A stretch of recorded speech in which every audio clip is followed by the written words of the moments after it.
ઓલા નુગરા ધરાર આડું કેટલું છે.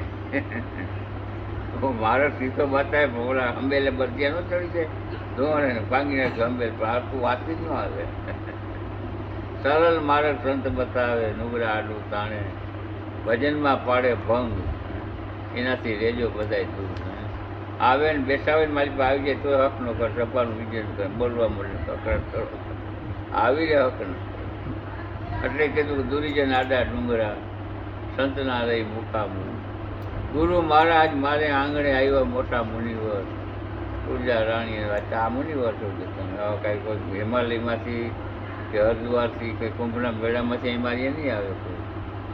જે સદગુરુના બાળક છે જે ધર્મને લઈને બેઠા છે આ તમે આજ મુનિવર જ છો. આથી મુનિવર ક્યાંક ઓલા આવે વાંચી તો એ મુનિવર કહેવાય. જે ભજન કરે છે જે સેવા કરે છે જેની ધજા ચડી છે એ મુનિવર છે. પણ જતી હોય કે સતી આ જતી સતીનો તો જોગ છે. જતી સતી વગર જામો નહીં જાગે રામદેવજી કહે સુનો અર્ભુજી. ધન ધન ધનમાં નિજાર કે જેનો મુખ્ય વર્ણન ન થાય એનું વર્ણન થાય શબ્દ આપણા આગળ છે બોલવાનો.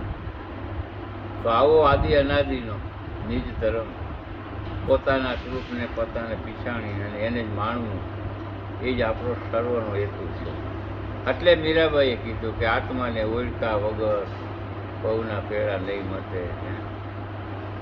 આ લખ 84ના ફેરા એ ગતિને હાલવા માટે બાકી તો બધું જો આમાં આપણે સંસારી થઈ કુટુંબ કબીલા બાલ બચ્ચાને ઘરસા આશ્રમ ચલાવવો મહાન અઘરો ઓલે એ નથી. આપણે તકલીફ છે સંસારમાં રહેવું છે અને આ કામ કરવું બે કામ કરવું પેટનું કરવું છે અને શેઠનું કરવું.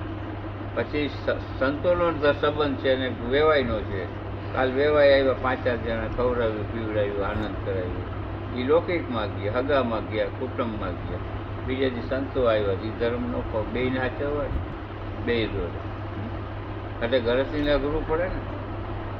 ઓને હાચવો આને હાચવો ઓનું રાખવું આનું રાખવું અને વચમાં પાછું આ કામ કરવું. છતાંય જે કાંઈ થયા નીકળી ગયા બધા ઘરસા આશ્રમમાંથી ગયા. 14,000 ભગત પુસ્તકમાં લખાણ 14,000નો ઇતિહાસ બધાય સંસારી નરસિંહ મહેતા તુકારામ મીરા રોહિદાસ કોઈ પણ સંસારને ભગવાને સંસારને મહાન કીધો. આ તો ઘણા ભાગી જાય છે કે ભાઈ આમાં ભક્તિ ન થાય હાલો ભાગો જંગલમાં. તો તપસ્વી સાધુ શું કરે તપ કરી શકે ધૂણો કરે ટીપીઓ પડે અનુષ્ઠાન કરે સિદ્ધિઓ મેળવે તપ કરી શકે. આપણે ગરજથી તપ ન કરી શકીએ. આપણે આહાર વિહાર ખાવું પીવું ધંધો તપ. સાધુ તપ કરે ગરજથી ભક્તિ કરે. ભક્તિ તમે કરો એ ન કરીએ કે લખી લેજો. એ તપ કરશે સાધના કરશે સિદ્ધિઓ મેળવે એનું કર્મ છે. આપણે ભક્તિ જ કરીએ તો ભક્તને આધીન ગુજરો. જ્યાં ભક્તિ છે ત્યાં પરમાત્મા. હજારો મુનિઓ તુલસીઓ મુનિઓ તપ કરતા પણ સબરી આગળ રામને જવું તો સબરી આગળ ભક્તિ તપ નહોતું. સાધુ તપ કરે ગરજથી ભક્તિ કરે. સાધુનો ધૂણો તકે તમારો ચૂલો તકે.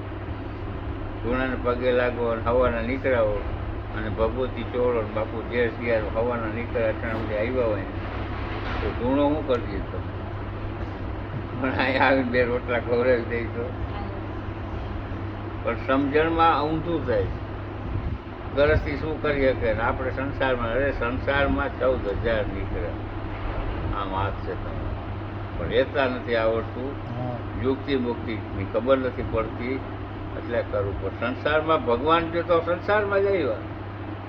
વિશ્વામિત્ર અયોધ્યાના નરેશ અયોધ્યાનો ગાદીપતિ હતો તો એને એમ થયું કે આમાં ભગવાન અહીં ન મળ્યા વૈભવ વિલા સારું તપ કરી સાધુ થઈ તો વિશ્વામિત્ર સાધુ બની ગયા 60,000 વર્ષ તપ કર્યું અને વશિષ્ઠ ગુરુ અનંતથી સાથે લગ્ન કરીને અયોધ્યામાં સંસારમાં રહ્યા અને રામના ગુરુ ભાઈને બોલો અને પાછા વિશ્વામિત્રને રામને લેવાય આવવા ભક્તિ કરવા ભાગી ગયા હતા ગાદી છોડી અને ઓને ઘર બેઠા મેળ પડી ગયો વશિષ્ઠ ગુરુ. અરુંધતી થયા એના પુત્ર પરિવાર થયા રામના ગુરુ થયા.